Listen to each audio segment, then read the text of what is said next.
All right, so what do we got? Here we just got some, I would whip this up real quick on the fly here. We just got some French scrambled eggs, some parsley, olive oil, a little bit of Parmesan. Probably not Wonder Bread, is it? Maybe. No, it's a sourdough bread. Awesome. Toasted on the grill with all that grill flavor. You make the bread in-house?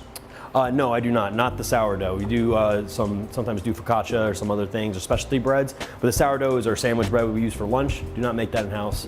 Cool. So here we got our French baguettes. Got a little vinaigrette, a little olive oil. Classic, right? Classic, can't get away from it. And then over here, just something to whip up real quick, was just mussels with a white wine sauce and some parsley, just traditional mussels appetizers. You can kind of just so strategically, segue. I'm gonna eat this last. Of course. I don't want to be that guy that got stain on me on a video. You got to do that at the end. This is documented, and I don't want to do that. Yeah, you kind of like towards the end, you got to kind of like play with it, like you're going for it, and then stop to talk again, and then so you can just enjoy it afterwards. Yeah. You know. Cool. Dope. Well, let me ask you this. I mean, you came from New York, right? So you have a huge history with your resume and the places that you've worked. Yeah. What do you want? Like, what do you want to bring to Southwest Florida? Well, my main goal in the culinary industry, not just, Southwest Florida especially, is I want to bring a new palate. Oh, go dig in, brother. I want to bring in like a different palate. Unfortunately, some not necessarily around here, but a lot of people, they're not really experimental with their food or tastings or flavors. They see things cooked a certain way, they think it's the only way it's supposed to be done. Or this isn't an Italian restaurant, this is more of a European restaurant, but I have a lot of Italian influence because of my background. People think of Italian, they think of a chicken parmesan, fettuccine alfredo, like all these, really Americanized pastas and Americanized things. So we're really trying to bring the palate a little differently. You'll never see me have chicken parm on the menu or anything like that. My dry pastas are only olive oil based, with like herbs, and I have fresh made pasta that I do from hand and hand cut pappardelles, tagliatelles, raviolis, gnocchis, like all that stuff. Like, so we're trying to really bring in the old school, traditional, authentic cooking. And my main goal, back to the focal point here before I start ranting on Italian food, is getting, just pushing the palate.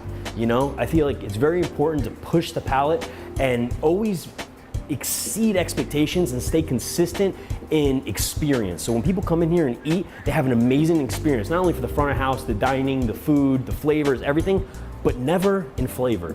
I think that's very important. Too many chefs get stuck in their ways and cooking the same thing, the same menu. It might be a phenomenal menu, but it's the same thing always.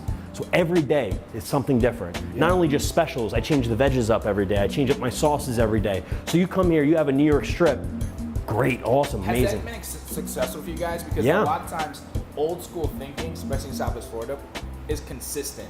So when you're changing the menu, you're taking a risk every single time. Like, is that attractive towards younger people eating? Yeah, it's definitely attractive to the younger crowd and as well as the older crowd. I mean, it's just because people know when they come here, like they have something like our lamb rack. Okay, lamb rack on some roasted potatoes and broccoli rabe. It was really good.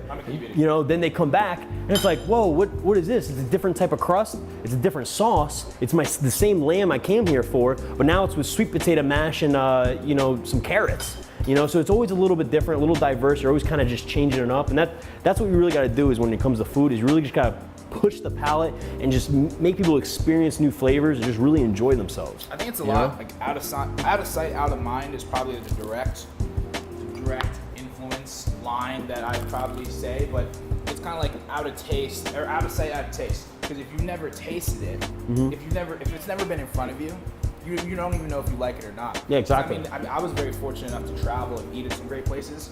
So when I see something I've never seen before, that's the thing that I order every single time. Exactly. We had something on the menu a couple weeks ago. We had duck pate, which is duck liver, basically. Just blend it up with some cognac and some herbs and garlic, shallots. And I make tortellinis. I hand roll. I didn't have time this morning, man. It's a process. So I made a bunch of tortellinis and I stuffed the tortellinis with the duck pate. And then I made a sauce. I was like, oh, what do I have? And, I was trying to butter sauce, olive oil sauce. I didn't know what to do. And I was like, I have these beets over here. So I roasted the beets, made a sauce out of beets. We had a duck pate tortellini with roasted beets. Is that Italian? Is that French? Is that American? What is that? I don't know. It tasted good though. And you just gotta push it, man. You gotta experiment. Chef, so you have Italian influence, and we're here, Cape Coral. I mean, it has kind of like a New Orleans type. I don't even know how to explain this restaurant, but what's your style of cooking? Like, what if someone said that's what he represents? What would it be? Love. That's it, man. That's all I gotta say, bro. That's really deep for this. You know, it is, you know, but like all the cooking that I do and here at Corte Bistro, what we try to really push to, you know, to our guests is just love and experience. Everything that goes on the plate, simple as making some scrambled eggs, toasting up some bread, making up some mussels, or doing the duck pate. It doesn't matter what it is. Everything we do, we put a lot of love, a lot of heart into it. Yeah, I have Italian influence. I went to a French culinary school. You know, I cooked in, you know, anywhere from Red Lobster, Applebee's to fine dining and Mario Batali. You know, so it's all about. How much of your Applebee's influence you bringing here? Not so much. Not the speed though. Hey, one thing about Applebee's, they'll get their food out. Yeah, you know what I'm saying? So we're fast here, especially for what goes into it. You know, but we just really make sure we put everything, a lot of love and care into the food, the tablecloths, you know, the decor. It's a whole experience. You come here because you want to forget about life for a little bit, and you want to sit down, enjoy the atmosphere, enjoy your food, enjoy yourself. You don't want to think about your bills at home. You don't want to think of this, that, and the other. You're here for the experience. That's what we provide, is the experience.